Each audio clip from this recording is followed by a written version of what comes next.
Amém. Vamos abrir nossa Bíblia no Evangelho de João. Evangelho de João, capítulo 3.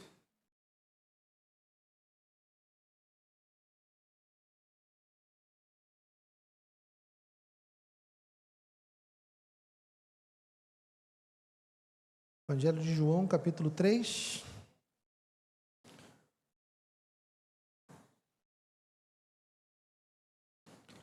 Quando eu falar o versículo, vocês vão falar assim: nem precisava abrir a Bíblia.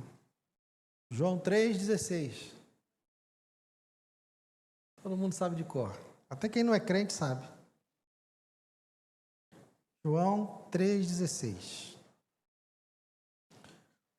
Vamos todos juntos? 1, 2 e... Porque Deus amou o mundo de tal maneira que deu o seu Filho unigênito, para que todo que nele crê não pereça, mas tenha a vida eterna. Aleluia. Senhor, obrigado. Obrigado, Deus, por essa porção da Tua Palavra e por todas as demais que nós vamos ler. E que o Senhor nos ajude, Senhor.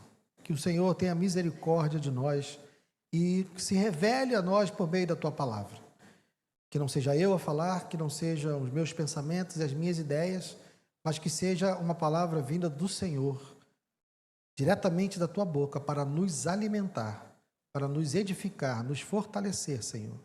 É o que eu te peço e te agradeço desde já, em nome de Jesus. Amém. Perigo, irmãos, de um versículo tão conhecido, pode sentar, desculpa. O perigo de um versículo, às vezes, tão conhecido, lido e memorizado, é porque a gente tem a tendência de tirar ele do contexto onde ele foi inserido e se esquecer de por que essa fala foi dita, né? Por que Jesus estava falando isso? Para quem Jesus estava falando isso? Né? E a gente vai meditar um pouco a esse respeito. Quem tem amigos ateus aqui? Ou aqueles que não acreditam em Deus e que... Uma das coisas, não sei se vocês passam por isso, mas quando eu converso e falo do amor de Deus, falo de Deus para eles, o ateu, ele tem uma visão de Deus como um Deus cruel, ou pelo menos exigente demais. Esse Deus é muito cheio de vontades, ele é muito cheio de exigências, ele requer de nós aquilo que nós não somos capazes de fazer, e ele é cruel por isso, porque ele está nos condenando por coisas que nós não somos capazes ele exige de nós coisas que nós não somos capazes de realizar.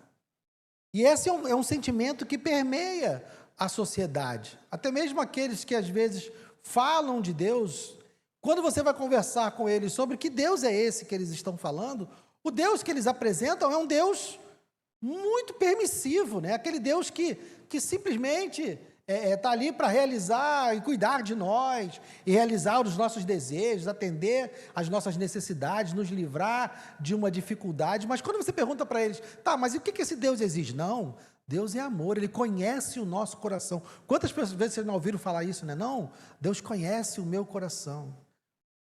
O problema é esse, gente, é que Ele conhece o nosso coração. Essa é a grande dificuldade. Então, a questão é que as pessoas, quando a gente fala de um Deus que ama, as pessoas têm dificuldade de entender que amor é esse e como esse amor se manifesta. E a gente vai pegar esse texto hoje para falar um pouco a respeito do amor de Deus.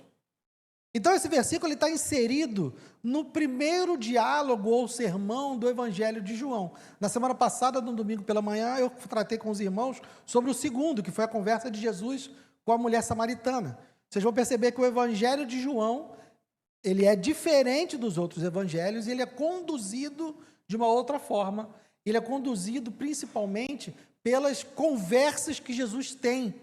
São conversas muito reveladoras, geralmente a partir de uma pergunta, a partir de uma situação que se apresenta. Então Jesus pega essa situação, pega essa pergunta e traz um ensinamento profundo a respeito.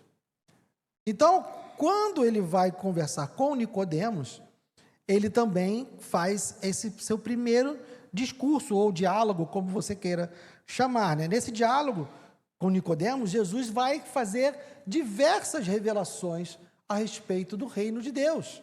Ele começa aqui, né, a história começa no verso 1. Havia entre os fariseus um homem chamado Nicodemos, um dos principais dos judeus. Este de noite foi até Jesus e lhe disse: Rabi, sabemos que o Senhor é mestre vindo da parte de Deus.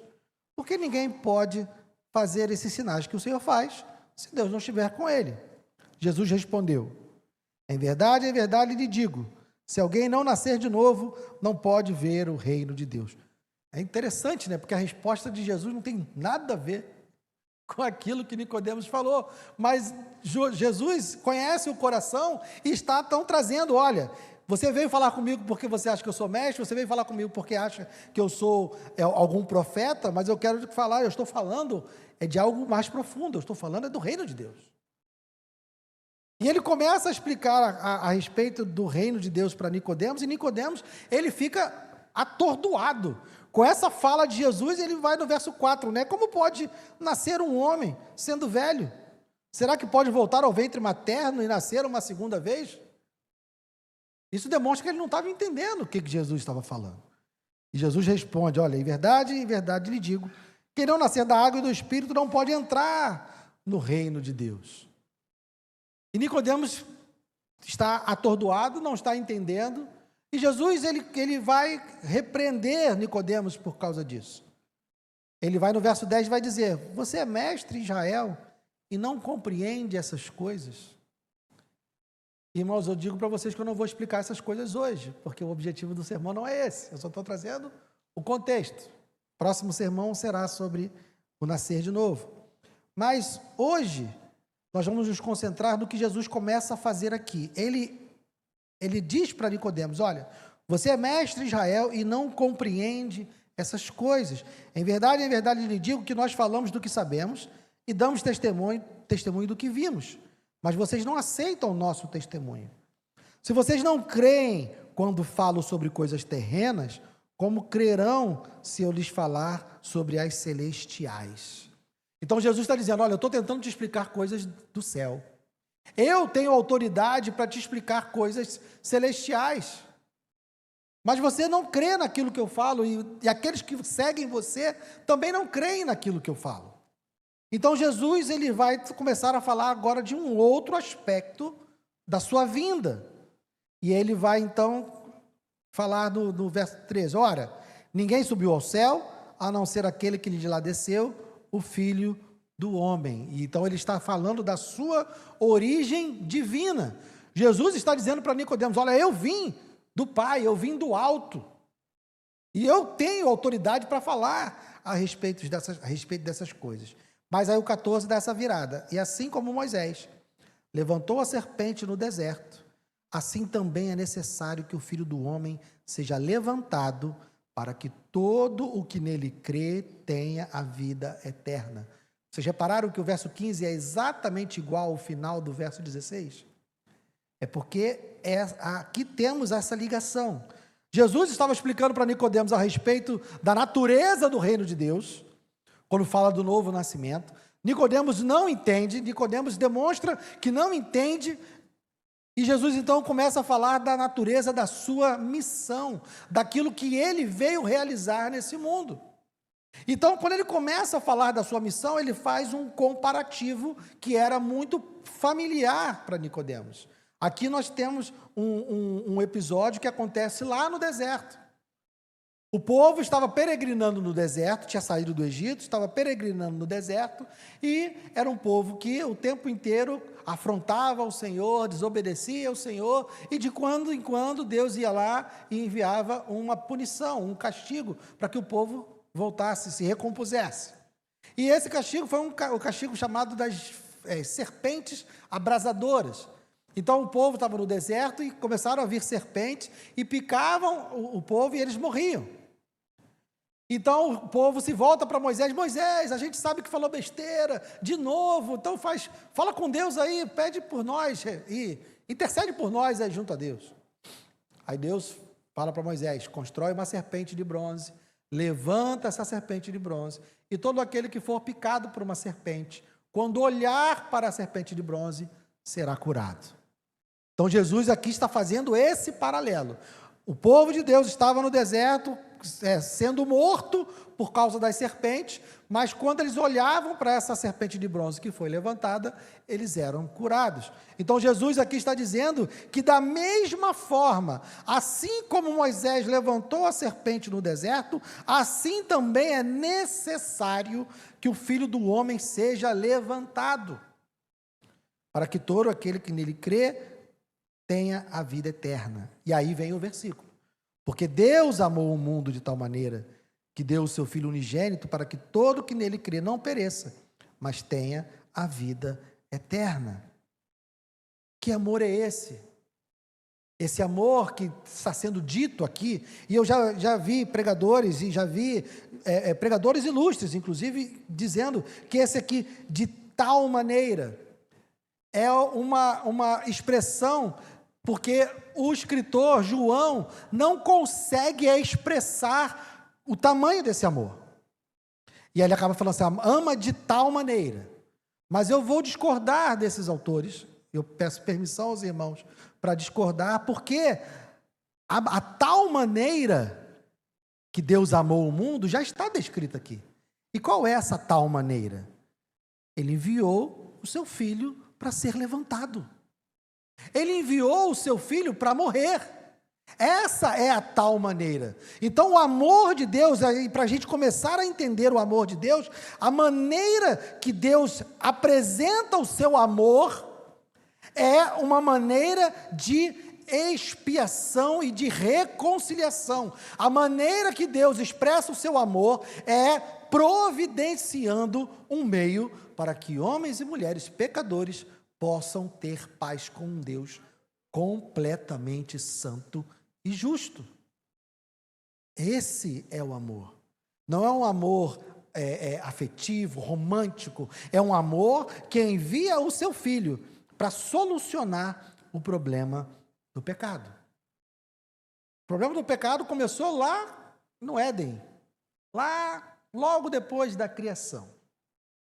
Vamos meditar um pouco a respeito da criação, para conectarmos com essa ideia do amor que Deus revela em Jesus. E eu já conversei com vocês várias vezes a esse respeito, mas vocês já pararam para pensar, por que Deus criou todas as coisas? Por que Ele criou o mundo? Por que Ele criou a gente? E eu já disse, Deus não precisava de nós. Deus não estava se sentindo solitário. Deus não estava carente, assim, poxa, está tão chato aqui na eternidade, estava precisando de emoção, vou criar uma galera para animar o meu dia. Não. Deus completamente autossuficiente, Deus completamente perfeito, sem nenhuma carência, sem nenhuma necessidade, mas nós servimos a um Deus que é triuno. Pai, Filho e Espírito Santo habitando na eternidade em completa perfeição e harmonia. Então olham-se, Pai, Filho, Espírito Santo, e dizem, não é maravilhoso esse amor? Não é maravilhosa essa comunhão? Não é muito bom? Não é algo que traz alegria, que traz satisfação? A nossa comunhão, o nosso amor aqui, Pai, Filho, Espírito Santo, é maravilhoso. Então o que a gente vai fazer? Vamos compartilhar dessa comunhão. Vamos compartilhar desse amor, vamos fazer com que mais pessoas possam experimentar esse amor. E Ele nos cria com o objetivo de compartilhar o seu amor. Nós fomos criados para sermos beneficiados por Deus. Ele não precisava de nada. Ele só pensou, seria maravilhoso se mais pessoas, se mais alguém pudesse desfrutar desse relacionamento. Então Ele cria todas as coisas com o objetivo de compartilhar do seu amor. E Ele coloca todas as coisas no seu lugar, todo o universo é construído, é criado, um planetinha no meio desse universo, porque os autores bíblicos não conheciam o tamanho do universo, né? A gente já conhece. Então o planeta Terra é um pinguinho, numa imensidão, assim. E Ele coloca lá naquele planetinha uma coisa menor ainda, Adão e Eva, para compartilhar do seu amor. Mas o que eles fazem? Eles rejeitam. Eles dizem, tá bom, valeu, muito obrigado, mas não estou afim não. Eu quero seguir minha vida. Eu quero fazer as coisas do meu jeito. Valeu, Deus, obrigado pelo Éden, obrigado pela terra, obrigado por tudo. Vou fazer meu uso aqui, pode deixar que eu resolvo. Está comigo. E rejeita o amor, a comunhão e toda essa beleza, todo esse transbordar de amor que Deus derramou sobre a criação é rejeitado pela humanidade. Adão e Eva e toda a sua prole, todos aqueles que nascem após eles, já nascem em pecado por causa da corrupção do coração deles. E Deus tinha alertado a eles, olha, não comam do fruto do conhecimento do bem e do mal, porque se comerem, vocês certamente morrerão. Então, a condenação pela rebeldia, o preço da rebeldia e da desobediência é a morte. A morte de quem? A morte do pecador. Era para ter morrido Adão e Eva ali, na hora. Deus acabava com tudo, Jesus, vem cá, São Espírito Santo, vem cá, vamos ficar só nós três mesmo, que estava bom demais, deixa essa galera para lá. Mas ele não faz isso. E agora, eu vou falar de um outro ponto, que talvez você não tenha pensado, mas o conhecimento de Deus, ele não é linear. O que eu quero dizer com isso? A gente vai aprendendo as coisas, uma coisa após a outra, certo? A gente tem um conhecimento hoje, amanhã a gente aprende uma outra coisa e vai descobrindo coisas. E existem coisas que vão acontecer amanhã, coisas que vão acontecer daqui a um ano, que a gente não faz ideia, e que se talvez a gente soubesse que ia acontecer, nós não faríamos algo que nós estamos fazendo hoje. Não é assim? Se você vai comprar um carro usado, hoje, você vai sair daqui a segunda-feira, você marcou de comprar um carro usado. Aí você vai lá comprar esse carro, você conhece o dono, você confia nele, você vai comprar esse carro. Mas se você tivesse o conhecimento que daqui a 2 meses o motor daquele carro ia bater, com toda a confiança que você tinha no vendedor, com toda a aparência do carro. Agora, se você sai amanhã de manhã, você recebe um insight dizendo o motor desse carro vai quebrar daqui a 2 meses. Você compraria o carro? Ninguém compraria, né? Deus não tem um conhecimento linear. Deus sabe de todas as coisas ao mesmo tempo e sempre. Deus não aprende nada. Deus não descobre nada. Deus sabe de tudo a todo tempo. É algo que a gente não consegue conceber. Mas pare para pensar que no mesmo momento que Deus decide criar a humanidade, Ele já sabe que a humanidade vai pecar. E Ele já sabe que Jesus precisa morrer. No mesmo momento. Quando Ele decide criar a humanidade, Ele não é assim, criei a humanidade, meu Deus, Ele agora pecou, e agora? O que é que eu faço? Não é. Deus sabia que quando criasse a humanidade, seu filho iria morrer. Ele sabe. Ele não é uma possibilidade, não é algo que talvez aconteça, mas quando Deus decidiu criar o ser humano, Ele já sabia que Jesus Cristo ia morrer. Então pense, o amor de Deus que se manifesta na cruz é um amor que se manifestou na criação. Porque Ele poderia pensar, vou criar, não, vai dar ruim, meu filho vai ter que morrer, então deixa, eu não vou fazer nada. Não vou criar nada. Mas Pai, Filho e Espírito Santo falam, vai ser bom, vai valer a pena. Eles criam tudo, sabendo que isso ia redundar em sacrifício. A decisão de Deus em nos criar é a mesma decisão de Deus em sacrificar seu filho. Então a própria criação, ela vem do conhecimento de Deus, do sacrifício do seu filho. Então tudo que existe, nós existimos, porque Deus estava disposto a compartilhar do seu amor. Ele estava tão disposto a compartilhar do seu amor, que ele estava disposto a matar o seu próprio filho. Então nós estamos aqui hoje por causa da disposição de Deus em amar. O mundo já estava condenado, e aqui a gente vai ver no próximo versículo. Dos próximos, né? Do 17. Porque Deus enviou o seu Filho ao mundo, não para que condenasse o mundo, mas para que o mundo fosse salvo por ele. Quem nele crê não é condenado, mas o que não crê já está condenado, porque não crê no nome do unigênito Filho de Deus. Quando Adão e Eva se rebelam contra Deus, eles trazem a morte para a criação.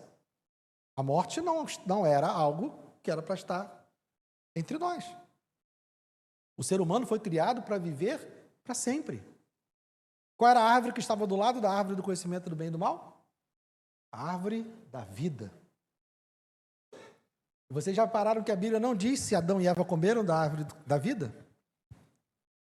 Provavelmente comeram. Porque eles foram criados para viver para sempre. Essa seria a primeira árvore que eu iria comer, né? Não sei vocês, se eu estivesse lá no Éden, árvore da vida. Pode? Então eu vou. Porque eles tinham permissão para comer de todas as árvores, inclusive da árvore da vida.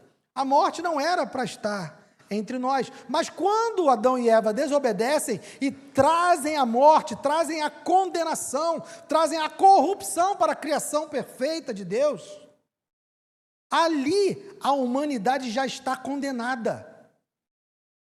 Ali a humanidade já tem a sua morte decretada, por causa da sua rebeldia, por causa da sua desobediência. Então o mundo está condenado não por causa de algo que Deus fez. O mundo está condenado por causa daquilo que os seres humanos fizeram. Primeiramente Adão e Eva, mas nenhum de nós que está sentado aqui nessa noite, ou eu que estou em pé, nenhum de nós pode dizer, eu vou para o inferno só por causa de Adão e Eva, porque eles pecaram. Porque cada um de nós já tem a sua própria coleção de pecados.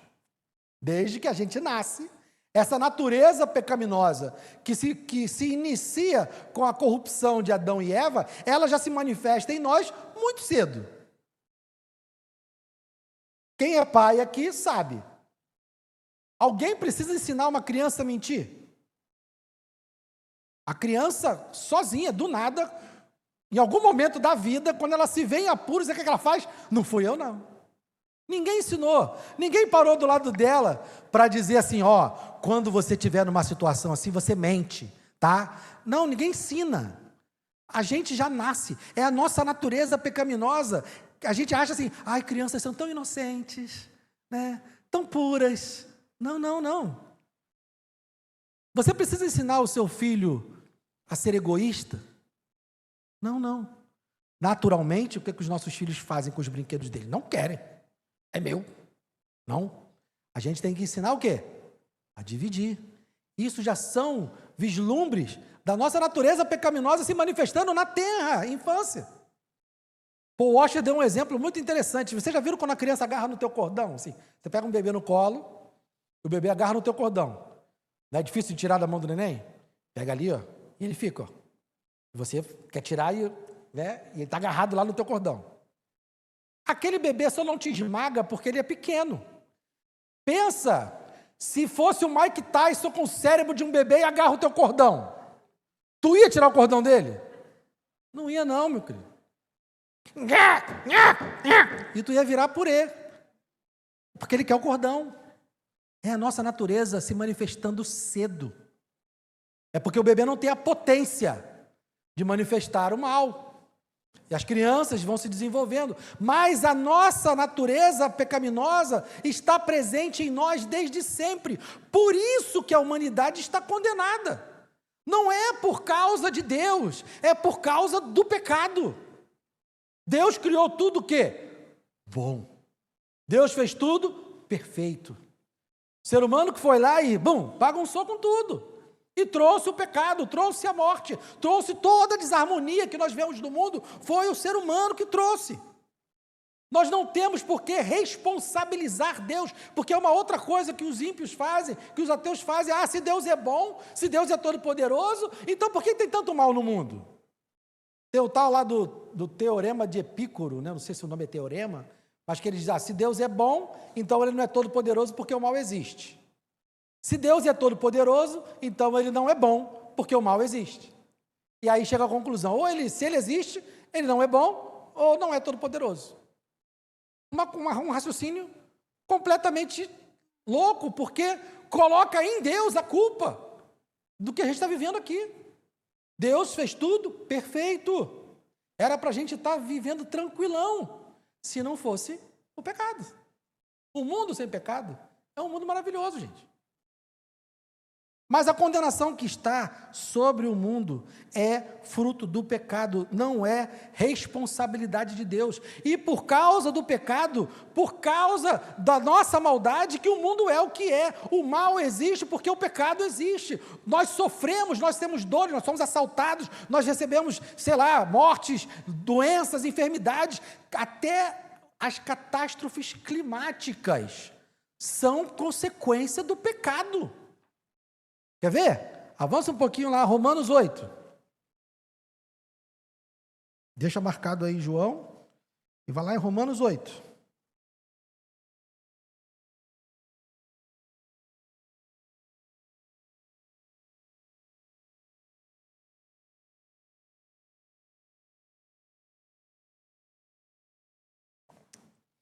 Paulo falando dos sofrimentos dessa vida, Paulo explicando, a respeito do sofrimento dessa vida e fazendo uma comparação com a glória eterna que está reservada para nós, ele traz uma informação importante aqui no meio desse texto. 8, a partir do 18. Porque para mim, tenho por certo que os sofrimentos do tempo presente não podem ser comparados com a glória a ser revelada em nós. A ardente expectativa da criação aguarda a revelação dos filhos de Deus. Por quê? Pois a criação está sujeita à vaidade, não por sua própria vontade, mas por causa daquele que a sujeitou, na esperança de que a própria criação será libertada do cativeiro da corrupção para a liberdade da glória dos filhos de Deus. 22. Porque sabemos que toda a criação, a um só tempo, geme e suporta angústias até agora. Só até aí. Então vejam, irmãos, por conta do pecado, por conta da nossa corrupção, por conta do pecado que trouxe essa desarmonia para a criação, até mesmo as catástrofes climáticas, as pragas, tudo que a gente vê de desequilíbrio nesse mundo é por causa do pecado. Se Deus é bom, porque teve uma tsunami lá não sei aonde? Porque o mundo está em angústia, aguardando a revelação dos filhos de Deus. Tudo isso é consequência do pecado. Não adianta tentar botar na conta de Deus. Não tem nenhum inocente nesse mundo. Nem os bebezinhos, como eu falei. Não tem. Todos nós estamos manchados pelo pecado. E todos nós estamos condenados pelo pecado. E porque essa condenação ela é universal, ou seja, todos os seres humanos do mundo, aqueles que já viveram, aqueles que vivem e aqueles que ainda vão viver, estão condenados por causa do seu pecado. E aí é por isso que a missão do Filho é salvar. Jesus veio para salvar, 17, porque Deus enviou o seu Filho ao mundo, não para que condenasse o mundo, mas para que o mundo fosse salvo por ele. Para que o mundo fosse condenado, Jesus não precisava fazer nada. Ele não precisava ter encarnado. O mundo já estava condenado. Era só Jesus não encarnar, todo mundo ia continuar vivendo os seus pecados. Um dia Deus ia falar assim, chegou na medida, pum, destrói tudo, manda todo mundo para o inferno, fecha a conta, tranquilo. Não. Jesus veio ao mundo e encarnou justamente para salvar, para trazer a salvação. Porque se Deus não quisesse nos salvar, Ele não precisaria ter nos salvo. Ele poderia ter acabado com tudo lá no Éden, ou em qualquer momento que Ele quisesse ao longo da história, Deus poderia ter acabado com tudo e ponto. Perfeitamente justo ao fazer isso. Porque Ele compartilhou do seu amor e foi brutalmente rejeitado, ofensivamente rejeitado. Ele poderia ter acabado com tudo ali. Mas o amor de Deus se manifestou na criação, sabendo que ele ia fazer tudo isso, seria rejeitado e o seu filho seria morto. E aqui, essa é a missão do Filho. Jesus veio demonstrar o amor de Deus, um amor que passou por cima da queda, um amor que passou por cima do nosso pecado, para que nós pudéssemos ter comunhão com Ele. O que Jesus veio fazer foi tornar possível que homens e mulheres pecadores como eu e você pudessem ter comunhão com Deus santo e justo. Porque essa é a ideia de Deus desde o início. Deus nos criou para termos comunhão com Ele. para vivermos com Ele, para sermos seus filhos, para termos ali um relacionamento com o Pai, com o Filho, com o Espírito Santo. O pecado atrapalha isso e Jesus vem solucionar isso. E por meio de Cristo, os nossos pecados são perdoados e nós podemos, então, ter paz com Deus e ter comunhão com Deus. E agora, qual é a reação diante desse amor, então? Porque nós começamos essa conversa falando de que o ímpio não entende o amor de Deus. E às vezes nem nós.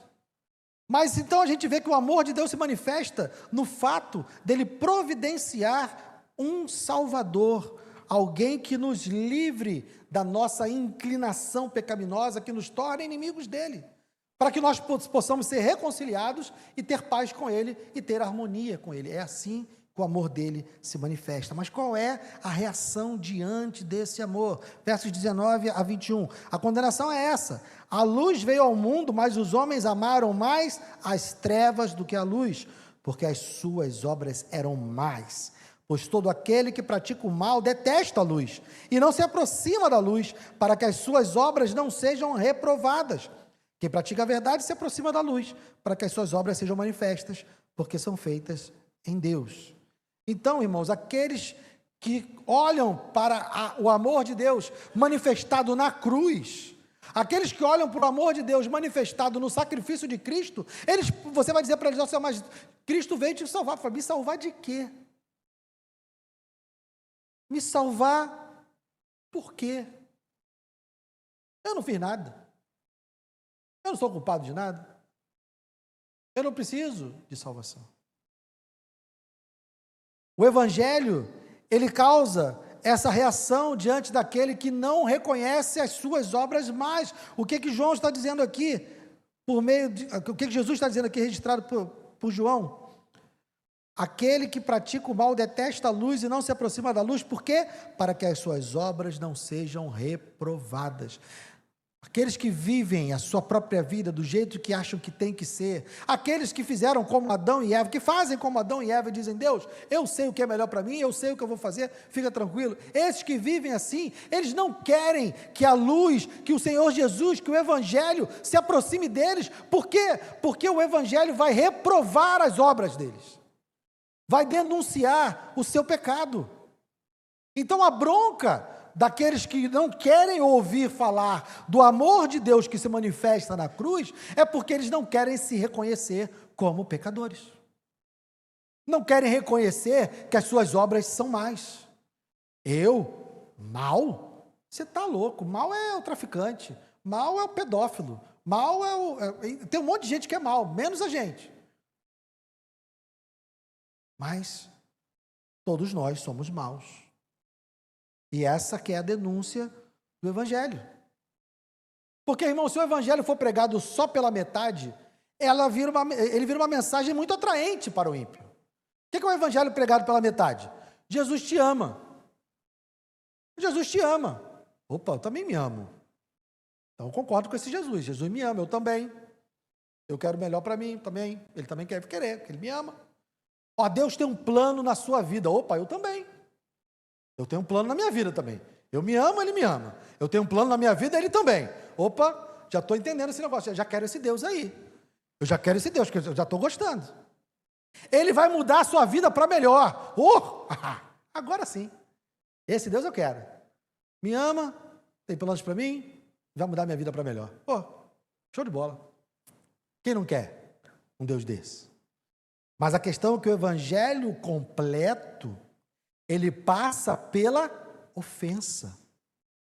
Porque a manifestação do amor de Deus é um brutal castigo do pecado.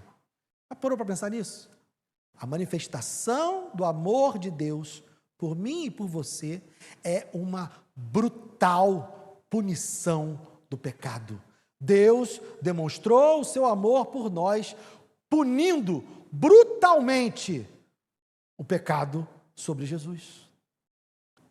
Então, o Evangelho passa pela ofensa. Eu preciso dizer: olha, Jesus te ama a ponto de morrer pelos seus pecados. Opa, que pecado? Como assim pecado? Aí já muda.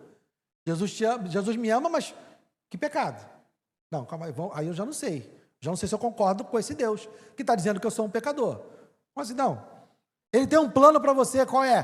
Te livrar desses velhos hábitos, acabar com esse velho homem e fazer de você um homem novo. Não, mas eu estou feliz do jeito que eu sou. Eu não quero ser uma outra pessoa. Eu não quero abandonar meus velhos hábitos. Eu gosto do que eu estou fazendo. Eu gosto do que eu estou vivendo. Esse Deus tem plano para mim, o plano dele é me mudar? Não, não estou afim não. Não estou muito querendo isso não. Ele vai mudar a sua vida para melhor. Como?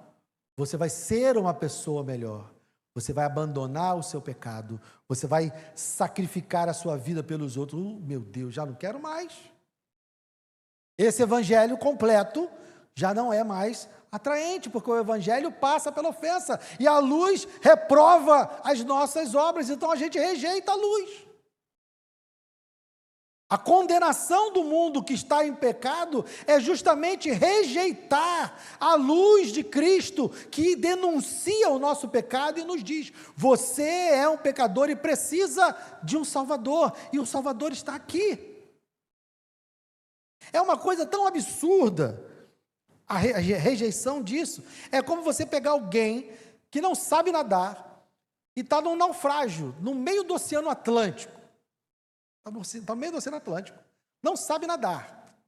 Aí você vem com uma boia de salvação e diz assim: olha, eu tenho essa boia aqui para quem não sabe nadar. Eu sei. Mas não vai reconhecer que precisa. Não, se você confessar que não sabe nadar, eu te jogo essa boia aqui. Não, está tranquilo. E vai morrer. A oferta do evangelho é isso: homens e mulheres pecadores que não têm condições de se livrar do seu próprio pecado, não têm condições de salvar a si mesmos, e a oferta do evangelho está aqui. Basta você reconhecer que as suas obras são más, basta você reconhecer que o seu coração é pecaminoso, basta você confessar que é um pecador e que precisa ser salvo. Toma aí o salva-vida, toma aí a boia, resolvido o problema. Mas, diante do amor de Deus que se manifesta na cruz, muitos não querem confessar os seus pecados e rejeitam a luz para que as suas obras não sejam reprovadas. Para ser salvo, para receber a salvação da obra de Cristo na cruz, para ser alvo do amor de Deus que se manifesta na cruz, é preciso que a pessoa reconheça, ouça a denúncia do seu pecado, ouça que é um pecador e diga: sim, eu de fato sou um pecador e eu de fato preciso de um Salvador. Se não fizer isso, vai permanecer na sua condenação. Uma condenação, como eu já disse no início, que já existia desde sempre. Então não há que se culpar a Deus pelo que acontece nesse mundo. Por quê? Deus não é cruel ou exigente demais, sabe por quê? Porque Ele foi o único prejudicado em toda essa trama. Em tudo isso que aconteceu, o único inocente que está pagando alguma coisa é Deus. Porque se eu e você sofremos alguma coisa por causa do pecado, é porque a gente peca. Mesmo que o motivo do meu sofrimento seja o pecado de uma outra pessoa, pode ter certeza, gente, que tem alguém sofrendo por causa do nosso pecado. Pode ter certeza. Não é só a gente que sofre por causa do pecado dos outros, não. A gente causa sofrimento com o nosso pecado. Às vezes a gente começa dentro da nossa própria casa. A gente causa sofrimento e a gente recebe sofrimento. Então nós estamos nesse mundo vivendo dores, vivendo lutas, vivendo dificuldades por causa do nosso pecado. Então não há que se dizer que há algum inocente nesse mundo sofrendo. Deus não é cruel, não é exigente, porque Ele, em todo esse enredo, foi Ele que pagou o preço sem precisar pagar. Ele não precisava ter nos criado e criou. E por causa da decisão de nos criar, Ele precisou matar o seu filho. E Ele foi em frente a si mesmo. A nossa existência, ela é fruto do sacrifício de Deus. Quem é que pode ousar dizer para esse Deus que Ele quer demais de nós? Que Ele está exigindo muito de nós? Quando, na verdade, o primeiro a ser exigido foi Ele. E o primeiro a receber o dano foi Ele. Sendo que Ele foi o único que recebeu o dano sem ter nenhuma necessidade disso. Ele não era culpado de nada, não pecou, não errou, simplesmente sofreu por amor, um amor sacrificial. Deus criou todas as coisas perfeitas e nos amou com um amor perfeito e sacrificial, que estava disposto a colocar toda a sua ira sobre o seu filho inocente, para que a gente pudesse ter relacionamento com ele. Então não há que se falar em um Deus cruel, em um Deus exigente. A rejeição da humanidade contra Deus é um ato totalmente livre. Adão e Eva eram livres para escolher.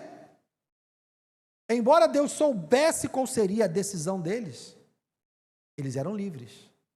Deus criou sabendo que eles iam cair. Mas eles fizeram isso com a sua própria vontade.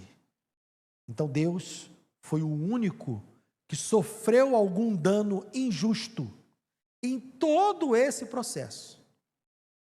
E quais são as aplicações que a gente pode tirar, então, diante desse amor que é exposto aqui no Evangelho de João? Primeiro, para você que ainda não é cristão, para você que ainda não confessou os seus pecados e ainda não confia na obra de Cristo como seu Senhor e seu Salvador. Primeira coisa que eu quero dizer para você é que o amor de Deus por você já está manifestado. Ele já manifestou esse amor há 2000 anos atrás, na cruz. Mais ainda, Ele já manifestou o amor dele por você lá na criação.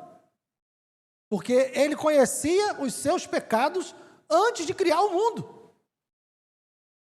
Então o amor dele já está manifestado. Não fique aguardando uma manifestação do amor de Deus nos seus moldes. Não fique imaginando, se Deus me ama, Ele vai fazer isso. Se Deus me ama, Ele vai fazer aquilo. Se Deus me ama, isso vai acontecer. Ou o contrário, Deus não me ama porque isso não aconteceu. Deus não me ama porque não aconteceu tal coisa, porque eu não consegui tal coisa. Não, o amor de Deus por você se manifestou e se manifestou na cruz. Ele matou o filho dele, santo, justo, derramou a ira dele sobre o seu filho, para que ele pudesse ter um relacionamento contigo. Isso é amor. Ele criou você, sabendo que você o ofenderia, sabendo que você seria inimigo dele, e sabendo que por causa disso o filho dele ia ter que morrer. E ele ainda assim te criou. Isso é prova de que Ele te ama. Outra coisa, toda dor, todo sofrimento que você possa estar vivendo, ou que você já viveu até hoje, e que talvez te coloque como o inimigo de Deus, e dizendo, se Deus me ama, se Deus me amasse, eu não teria passado por isso, se Deus me amasse, eu não teria sofrido tal coisa. Saiba que todo o mal e sofrimento que você vive ou já viveu hoje, não tem nada a ver com Deus, tem a ver com o pecado. O mundo está sofrendo por causa do pecado.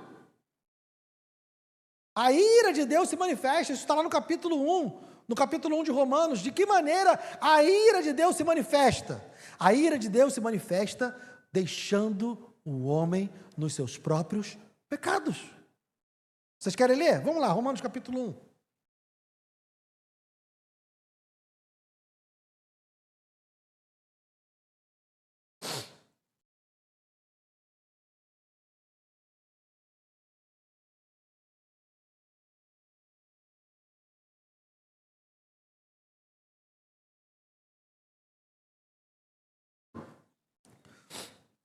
Eu vou pular alguns versículos, tá? Só para a gente não perder muito tempo.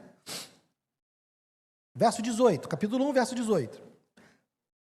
A ira de Deus se revela do céu contra toda impiedade e injustiça dos seres humanos, que por meio da sua injustiça suprimem a verdade.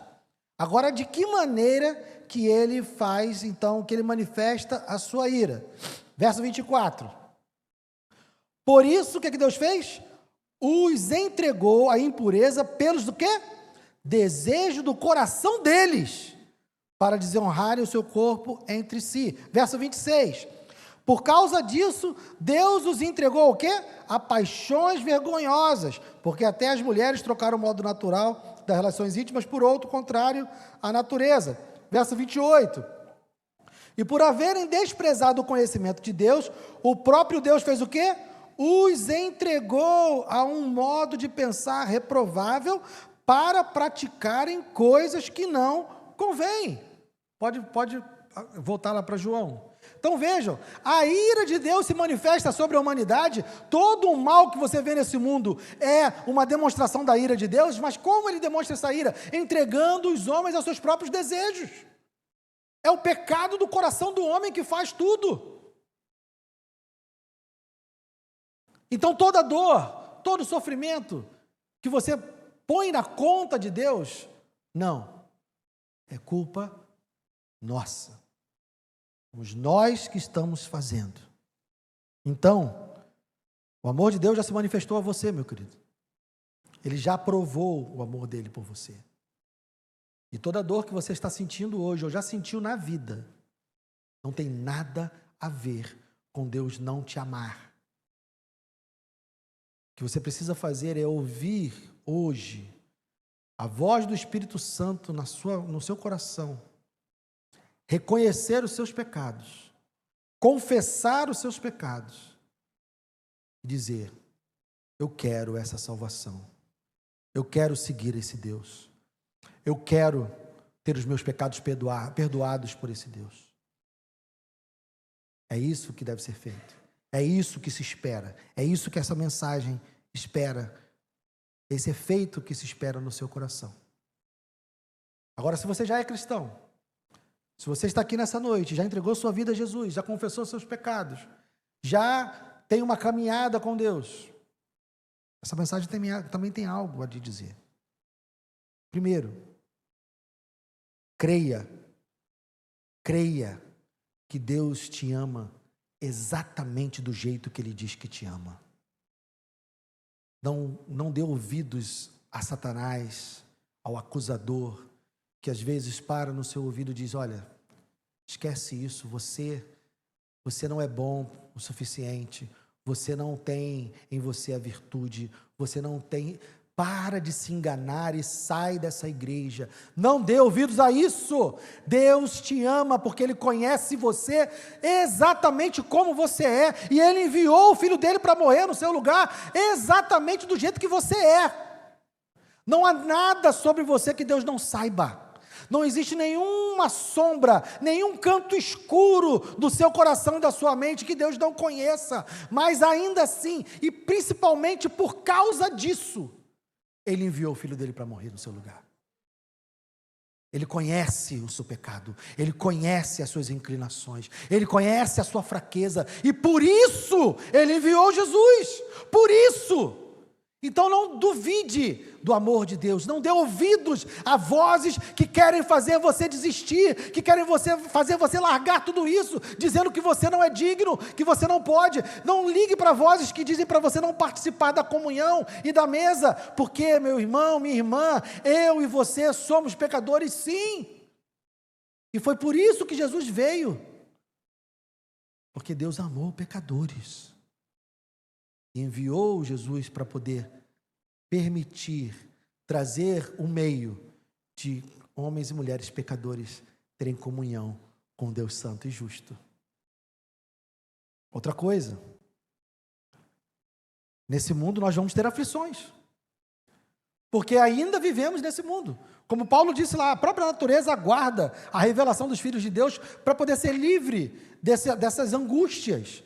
Se a própria criação vive angústias por conta do pecado, é óbvio que nós vamos viver também.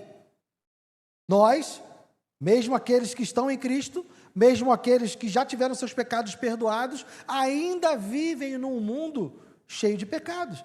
E mais, ainda pecam, ainda magoam, ainda ferem. Então as dores que nós temos nesse mundo são por conta do nosso pecado. Mas o nosso destino já está determinado pelo fato de estarmos em Cristo. Meus irmãos, minhas irmãs, ninguém pode tirar isso de nós. Nós estamos indo para a Nova Jerusalém e ponto. Jesus está nos levando para a Nova Jerusalém e não importa o que aconteça. Não importa.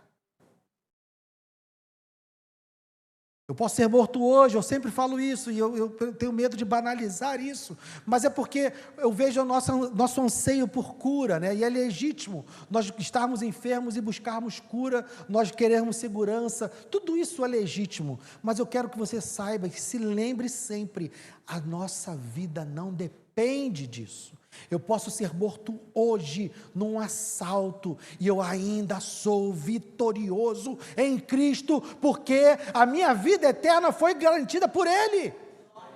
Então não há derrota para o crente, não há derrota para o cristão. Um cristão não é derrotado pelo câncer, um cristão não é derrotado pela depressão, um cristão não é derrotado por um assaltante, um cristão nunca será derrotado, porque a morte é algo pelo que nós passamos e não permanecemos lá. A morte não pode nos reter, a morte não tem o poder de nos segurar. Nós vamos passar pela morte, mas estamos a caminho da vida eterna, por causa de Cristo. E a última coisa, lembre-se de porque tudo começou. Tudo começou porque Deus queria ter comunhão conosco. O universo foi criado para que Deus tivesse comunhão conosco. E depois disso, o Filho de Deus foi crucificado para que Deus tivesse comunhão conosco. Como você tem tido a sua vida com Deus? Como é a sua comunhão com Deus? O que você tem feito por essa comunhão? Porque eu já disse o que Deus fez por essa comunhão. Se o sol, quando você olhar para o sol, lembre-se que aquele sol existe porque Deus quer ter comunhão contigo. Quando você estiver assistindo um vídeo no YouTube onde mostra um universo gigantesco, com todas aquelas estrelas, aqueles planetas, lembre-se que aquilo existe porque Deus quer ter comunhão contigo. Quando você se lembrar, como nós vamos fazer hoje, quando você se lembrar da carne de Cristo sendo rasgada pelas chibatadas, quando você se lembrar da cruz de espinhos que foi colocada sobre ele, quando você se lembrar dos cravos que romperam os seus ossos e a sua musculatura, lembre-se que Deus fez isso porque Ele quer ter comunhão contigo. E a pergunta que você precisa fazer a si mesmo é: o quanto essa comunhão tem valor para você? O quanto do seu tempo, o quanto do seu dia, o quanto dos seus pensamentos, o quanto da sua força, o quanto da sua energia está empregada para ter comunhão com Deus? É o sono que te livra da Bíblia? É o cansaço que te impede de orar?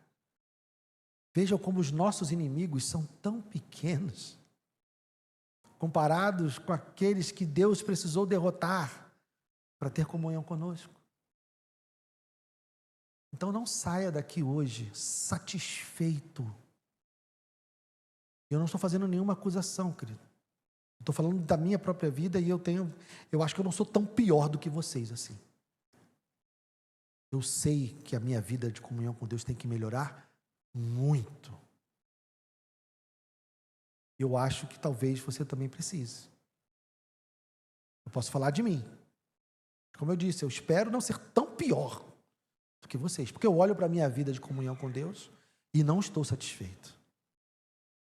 Eu tenho mais energia para dar. Eu tenho mais tempo para dar. Eu tenho mais vigor para dar. E não tenho dado. Mas preciso dar. Mas devo dar. Amém?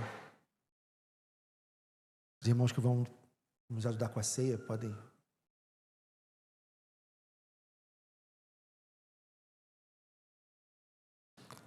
Como eu disse, irmãos, não se deixe acusar. Chegar à conclusão agora de que você não tem a comunhão que você deveria ter, não é a razão para você se afastar da mesa. É razão para você se agarrar a ela. E comece hoje. Se agarre à mesa. Se lembre do sacrifício e recomece a sua vida com Deus. Se você ainda não tem o Senhor Jesus, se você não vai participar da ceia porque você ainda não tem esse vínculo com o Senhor Jesus, realmente não participe. Mas tome uma providência hoje para poder participar, para poder ter essa comunhão com esse Deus maravilhoso. Senhor, obrigado por esses elementos. Que o Senhor, ó Deus, nos ajude. Que Teu Espírito esteja ministrando aos nossos corações enquanto estamos com o pão, com o vinho, que simbolizam, ó Deus, a Tua aliança, o Teu sacrifício conosco. Ajuda-nos, Senhor, em nome de Jesus. Amém. Pode servir.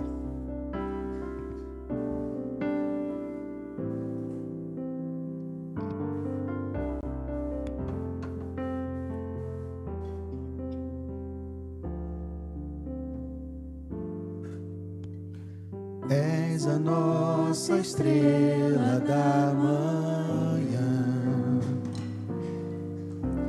Cordeiro Santo que nos trouxe a paz. Em Tuas mãos está todo vencer, resposta a todo aquele que clama. Verdade é Tua palavra que não podes mentir, por isso estamos aqui. Começo. És a nossa estrela da manhã, Cordeiro Santo que nos trouxe a paz. Em Tuas mãos está todo vencer, resposta a todo aquele que clama. A verdade é Tua palavra que não podes mentir, por isso estamos aqui. Te louvamos, Senhor. Te louvamos, ó Senhor, pelo Teu imenso amor.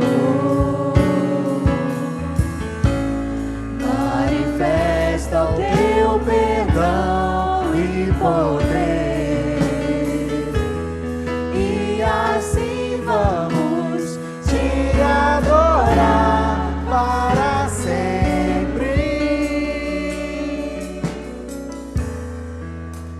sempre, ó meu Deus. Te louvamos, ó Senhor, pelo Teu imenso amor.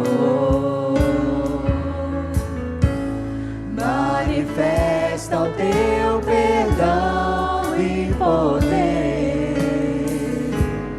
e assim vamos Te adorar para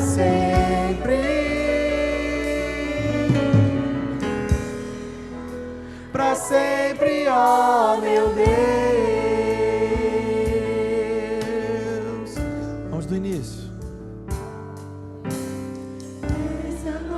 nossa estrela da manhã. Cordeiro Santo que nos trouxe a paz, em tuas mãos está todo vencer. Resposta a todo aquele que clama. A verdade é tua palavra, que não podes mentir. Por isso estamos aqui. Te louvamos. Te louvamos, ó Senhor, pelo teu imenso amor. Manifesta o teu perdão e poder, e assim vamos te adorar para sempre, para sempre, ó meu Deus. Obrigado, meu Deus. Tu és maravilhoso, Senhor.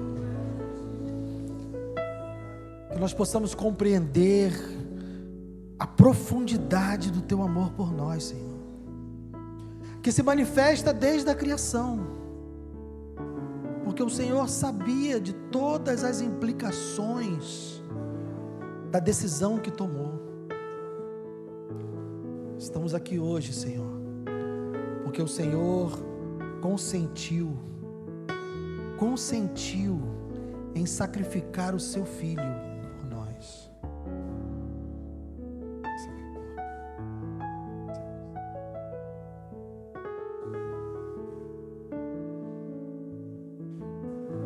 Não há nenhum ser humano nesse planeta que não exista por causa do seu amor. Até mesmo o mais odioso, até mesmo aquele que olhamos e não encontramos nenhum traço da tua semelhança nele, e que quem sabe nem mesmo mais o reconhecemos como humano, mas esse homem, essa mulher respira, existe, porque o Senhor manifestou o seu amor. Obrigado, Deus. Obrigado por nos lembrar que o Senhor foi muito longe para salvar o pecador, e que não há nenhum pecador que esteja fora do seu alcance. Aleluias. Erga o seu pão, querido. Obrigado, meu Deus, porque agradou ao Senhor moer o seu Filho. Agradou ao Senhor que pelas suas pisaduras nós fôssemos sarados, e que sobre ele fosse lançado o nosso castigo. Seu Filho santo, puro, perfeito, obediente até a morte, morte de cruz, foi trucidado por causa dos meus pecados. E essa é a razão de eu estar aqui nessa noite. Não pelos meus méritos, não pela minha virtude, porque eu não tenho nada disso vindo de mim. O que eu tenho é o reconhecimento da minha pecaminosidade. O que eu tenho é a confissão do meu pecado, a confissão da minha maldade.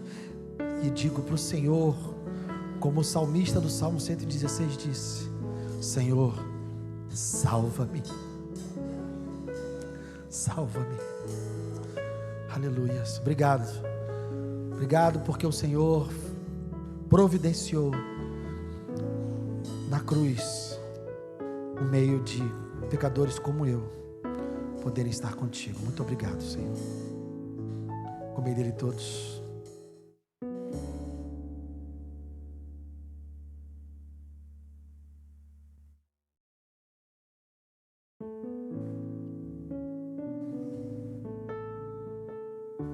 obrigado, meu Deus. Muito obrigado, meu Deus.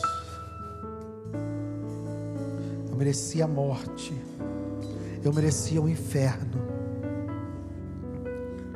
mas o Senhor não me deu. Aleluias. Pastor Yuri. Aleluias.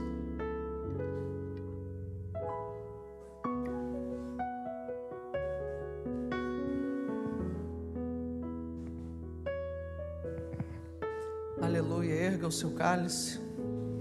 Amado Deus e Pai, aqui está a maior prova de amor pela humanidade, Senhor. O cálice que representa o sangue do Teu Filho, dado, Senhor, por nós. A Tua palavra fala sobre cálices, cálices de ira, e o próprio Senhor Jesus orou, se possível, que afastasse dele este cálice, mas ele tomou até o fim. O cálice de ira, cálice de juízo, para que nessa noite pudéssemos tomar de um cálice de misericórdia, de um cálice de amor, de um cálice de graça. Senhor, neste cálice nós encontramos renovo, encontramos fé, encontramos esperança, porque o sangue de Jesus cobre todo o pecado. E a Tua palavra diz que se confessarmos os nossos pecados, o Senhor é fiel e justo para nos perdoar. E aqui está a prova, o preço dessa aliança, o que custou, o que o Senhor pagou, é a fatura do céu, pelas nossas vidas, pelas nossas almas. Custou a alma, a vida, o corpo, o sangue do Teu Filho, Senhor. Nenhum de nós aqui daria uma unha por um bandido, ou por uma vida, ou por um vizinho, mas o Senhor deu o Seu Filho por nós. Senhor, nós não merecemos tal ato de amor, tal ato de graça, de compaixão. Nós somos terríveis, Senhor. Se temos melhorado é porque o Senhor tem operado em nós, o Senhor tem nos santificado, e nós cremos, Senhor, que ao tomar deste cálice nessa noite, o Senhor renovará a nossa fé, o Senhor nos aprimorará, e seremos, Senhor, melhores do que fomos ontem. Estamos sendo transformados à imagem do Teu Filho. Portanto, o Senhor abençoe este cálice. Limpa-nos, Senhor, dos nossos pecados, das nossas falhas. Livra-nos, Senhor, das nossas enfermidades, sejam físicas ou espirituais. Abençoamos este cálice, em nome do Pai, do Filho e do Espírito Santo. Amém. Bebei dele todos, diz o Senhor.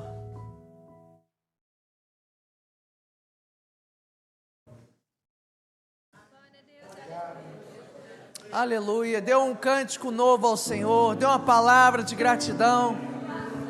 Ele está aqui neste lugar, Ele quer ouvir a tua voz. Diga: Senhor, obrigado. Obrigado pela tua paciência.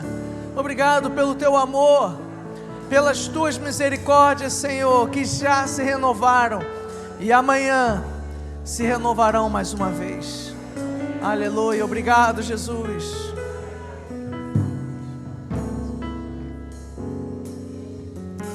Glória a Deus.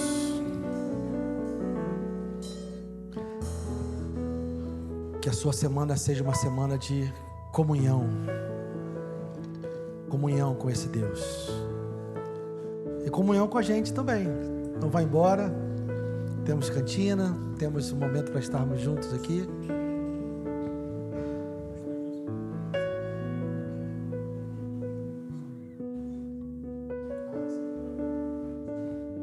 É um convite, domingo que vem à noite, nós vamos receber o missionário Lucas, que está lá em Juazeiro, plantando uma igreja em Juazeiro. Ele estará conosco, pregando a palavra no domingo à noite. Então venha estar conosco, amém?